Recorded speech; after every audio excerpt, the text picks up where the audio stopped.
भोगेगा अपना किया रे। एक समय महावीर जैन वाला जीव यानी मारीची वाला जीव राजा था। अब गुरुदेव भगवान हमें महावीर जैन का एक जीवन बता रहे हैं कि भगवान महावीर बनने से पहले वो एक राजा था। और ध्यान से सुनिए भाई और बहनों, ये कथा हमें बहुत गहरी शिक्षा देगी।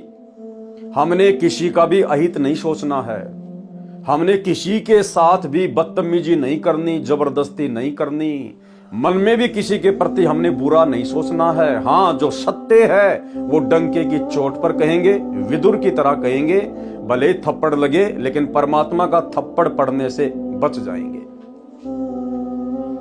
एक समय महावीर जैन वाला जीव यानी मारीची वाला जीव राजा था।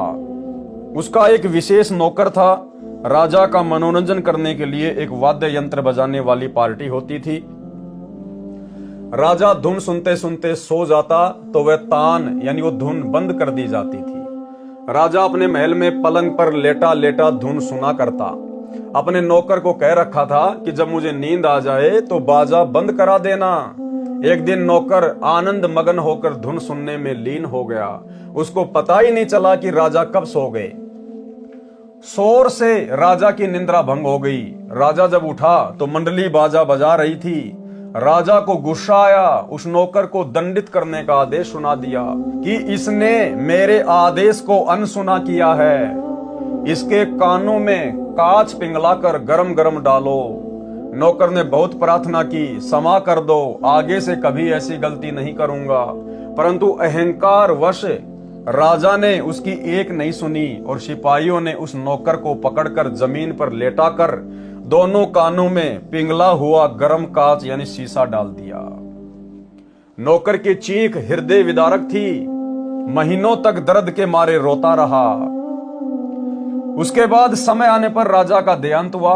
यानी महावीर जिस जन्म में राजा था, समय आने पर फिर वो राजा वाला शरीर भी छूट गया, यानी राजा भी मरा। समय आने पर राजा का देहांत हुआ। फिर वही जीव यानी वही महावीर जैन वाली आत्मा, फिर वही जीव महावीर जैन रूप में जन्मा। घर त्याग कर जंगल में साधना करने लगा। उसी क्षेत्र में एक व्यक्ति अपनी गायों को घास चराने ले जाता था। दोनों में मित्रता हो गई। वह व्यक्ति गांव से भोजन ले आता था, महावीर जी को खिलाता था। एक दिन उस गोपाल को किसी कार्यवश घर जाना पड़ा तो उसने साधक से कहा यानी महावीर जैन से कहा कि मेरे को गांव जाकर आना है, आप मेरी गायों का ध्यान रखना, कहीं गुम ना हो जाए। महावीर जी ने आश्वासन दिया कि आप निश्चिंत होकर जाओ, मैं ध्यान रखूंगा। महावीर जी साधना करने लगे, उनको ध्यान नहीं रहा। गायें दूर जंगल में चली गई। जब वह ग्वाला आया और साधक से पूछा कि मेरी गायें कहाँ हैं, तो साधक निरुत्तर हो गए और कारण बताया कि मैं साधना में लगा था और ध्यान नहीं रहा।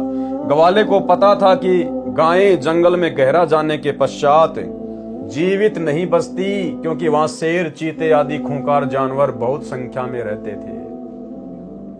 अपने धन की हानि का कारण साधक को मानकर यानी महावीर जैन को मानकर बांस की लाठी को तोड़कर उससे पतली पतली दो टुकड़ी 2 इंच लंबी लेकर साधक को पकड़कर यानी महावीर जैन को पकड़कर बलपूर्वक जबरदस्ती धरती के ऊपर गिराकर दोनों कानों में वे टुकड़ी ठोककर अंदर तोड़ दी। भाई और बहनों, वो ग्वाला वही नौकर था जिस नौकर के कानों में गरम गरम शीशा पिघलाकर और महावीर जैन ने जब वो राजा था एक जन्म में उस नौकर के कानों में डलवाया था। परमात्मा कहते हैं, बदला कहीं ने जात है 3 लोक के माही। तुमने उस दरगाह का महल नहीं देखा, धर्मराज के तिल तिल का लेखा। साधक बुरी तरह से चिल्लाता रहा, महावीर जैन बुरी तरह से चिल्लाता रहा। वह ग्वाला चला गया, फिर उधर कभी नहीं गया। 1 महीने के पश्चात दैव योग से एक वैद्य किसी औषधि की खोज करता करता गया तो महावीर जैन की पीड़ा का पता चला। अब भाई और बहनों, वो दैव योग क्या था? स्वयं कबीर परमात्मा सतगुरु रामपाल जी, क्योंकि परमात्मा चाहने वाली आत्मा ही इस प्रकार की भक्ति करती हैं, तप करती हैं, जब तक उनको सत्य ज्ञान नहीं होता। तो अपनी आत्माओं की पीड़ा, उनका दर्द स्वयं कबीर परमात्मा ही सुनता है, वही परमेश्वर महसूस करता है। तो कबीर परमेश्वर सतगुरु रामपाल जी एक वैद्य का रूप बनाकर और जंगल में जड़ी बूटियां लेने के बहाने उस महावीर जैन के पास में पहुंच गए और परमेश्वर ने उसकी वो लकड़ियां जो कानों में फंसा रखी थी, तोड़ रखी थी, परमेश्वर ने वो लकड़ियां निकाली, दवाइयां लगाई, औषधि लगाई, तब कहीं जाकर महावीर जैन धीरे धीरे धीरे धीरे ठीक हुआ। 1 महीने के पश्चात दैव योग से एक वैद्य किसी औषधि की खोज करता करता गया तो महावीर जैन की पीड़ा का पता चला। उसने साधक के कानों से वे फाटकी निकाली तो लकड़ी की सड़ी यानी बांस के फटने से उसमें पतली पतली सुई जैसी नुकीली सीख बन जाती हैं, उनको सली कहते हैं। कानों को चीरती हुई बाहर आई, रक्त व मवाद की पिचकारी लगी और साधक की किलकारी निकली। महावीर जैन रोने लगा बुरी तरह से, यानी महावीर जी बुरी तरह चिल्लाए। वैद्य ने उपचार किया, कई महीनों में पीड़ा ठीक हुई, परंतु बहरे हो गए और मृत्यु हो गई। फिर अन्य जीवन भोग कर फिर महावीर जैन बने। उसके बाद वही आत्मा फिर कई जन्मों के बाद में और जैन समाज के 24वें तीर्थंकर महावीर जैन के रूप में उन्होंने जन्म प्राप्त किया। तो भाई और बहनों, कितनी गहरी शिक्षा है। ये वर्तमान में जितने भी भाई बहन हैं, किसी भी धर्म के हैं, और ये जो मांस खाते हैं किसी भी प्राणी का, किसी भी जीव का, क्योंकि सबके अंदर परमात्मा की आत्मा है, परमात्मा की रूह है, ये सुनी नहीं है। इनको आप ऐसे ना समझो कि इनका रखवाला कोई नहीं है, इन सब का रखवाला परमात्मा है, वो पल पल देख रहा है। और ये घटना जो आप या आपने पढ़ी, शिक्षा आपको मिल गई होगी। आज जो भी व्यक्ति जैसा भी कर्म कर रहा है, अगले जन्मों में कभी न कभी उस व्यक्ति को अपने उस कर्म का बदला अवश्य देना पड़ता है। आज जो व्यक्ति भले बकरे काट रहा है या बकरे खा रहा है, जितने उसने बकरे काटे हैं, जितने उसने बकरे खाए हैं, अगले जन्मों में वो बकरे बनेंगे इंसान। अगर काटा है तो बकरा बनेगा कसाई, और कसाई का इसी प्रकार से गला काटेगा। यदि कोई बकरा खाता है, मुर्गा खाता है, तीतर बटेर कोई भी जानवर खाता है, अगले जन्मों में वो व्यक्ति बनेगा पशु, जानवर। और जो वर्तमान में खा रहा है वो व्यक्ति फिर कसाई से इसी प्रकार से उनको कटवा कटवा के खाएगा। तो भाई और बहनों, ये भयंकर दुर्गति है। ये कर्मों का जो सिलसिला है ये बहुत भयंकर है, और इस कर्मों के सिलसिले को ना तो ब्रह्मा विष्णु महेश समाप्त कर सकते। ब्रह्मा विष्णु महेश के, इनके अवतारों के, राम और कृष्ण के खुद के कर्म भी नहीं कटते, इनको भोगने पड़ते हैं। फिर भला इनकी भक्ति साधना करने से हमारे कैसे कट जाएंगे। श्री रामचंद्र जी त्रेता युग में आए, उन्होंने पेड़ की ओट लेकर धोखे से सुग्रीव के भाई बाली की हत्या की। द्वापर युग में श्री रामचंद्र जी को वो बदला चुकाना पड़ा। द्वापर युग में श्री रामचंद्र जी जन्मे श्री कृष्ण जी के रूप में, और सुग्रीव का भाई बाली एक शिकारी के रूप में जन्मा। और अंत में उसी प्रकार जब श्री कृष्ण जी एक पेड़ के नीचे सोए हुए थे, पैर पे पैर रख के, उनके पैर में एक पदम था जो चमका करता था, और वो बाली जो शिकारी बना हुआ था वो जंगल में गया हुआ था, पूरा दिन उसको शिकार नहीं मिला।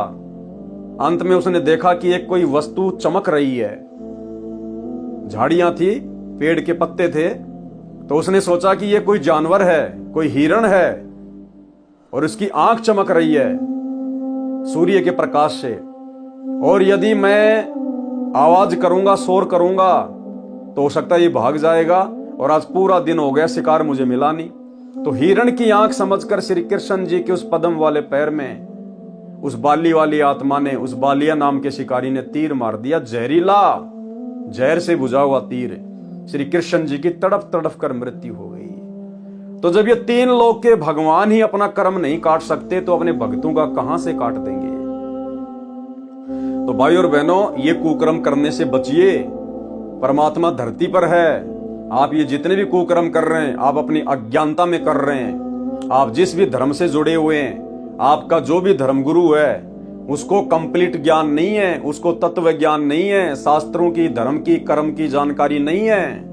वो केवल अपने स्वार्थ के लिए आपका गुरु बना बैठा है। ऐसे स्वार्थियों से, ऐसे नकलियों से बाहर निकलो।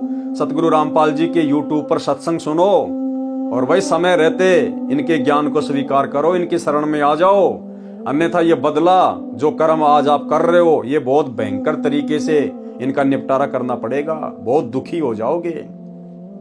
और भाई और बहनों, जिस प्रकार वर्तमान में हम साथ संगति से जुड़े हुए सत्सेवक भाई बहनों के साथ गुरुदेव भगवान का कलयुगी परिवार, ये कोऑर्डिनेटर, जिस प्रकार से ये लोग बदतमीजियां करते हैं, बकवादे करते हैं, साथ संगतियों में आकर पुलिस वालों की मदद लेकर, उनको पैसे देकर, उनको शराब पिलाकर पुलिस वालों से भक्तों की पिटाई करवाते हैं, साथ संगतियां रुकवाते हैं, भगत भाई बहनों को अन्य नाजायज तरीकों से दुखी करते हैं, परेशान करते हैं, मुकदमे करवाते हैं। भाई और बहनों, ये कर्म भोगने पड़ेंगे। अरे तुम्हें तो गुरुदेव ने ज्ञान दे दिया, धर्म कर्म की जानकारी बता दी, संचित कर्म क्या है, स्वतंत्र कर्म क्या है, प्रारब्ध कर्म क्या है। उसके बावजूद भी आप लोग बकवाद कर रहे हो, अपने गुरुदेव भगवान के यथार्थ मिशन में काल प्रेरणा से टांग अड़ा रहे हो। ये कर्म आप लोगों को आने वाले समय में इसी जन्म में भोगने पड़ेंगे, इसी जन्म में। ये विधान है परमात्मा का।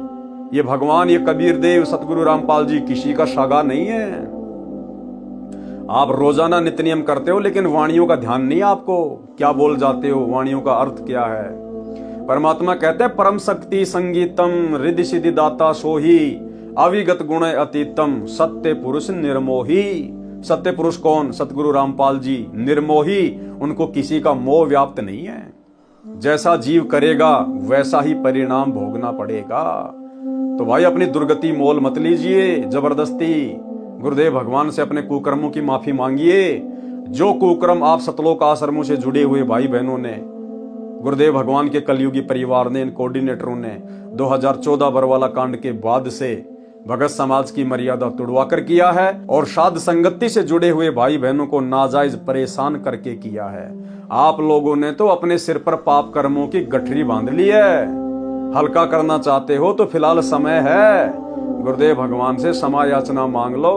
इन बकवादों से दूर हट जाओ, इन आश्रमों से दूर हट जाओ। साथ संगति से जुड़कर ज्ञान को आधार बनाकर, गुरु को भगवान बनाकर और घर को आश्रम बनाकर भक्ति कर दो, वरना दुर्गति तुम्हारे दरवाजे पर दस्तक दे चुकी है।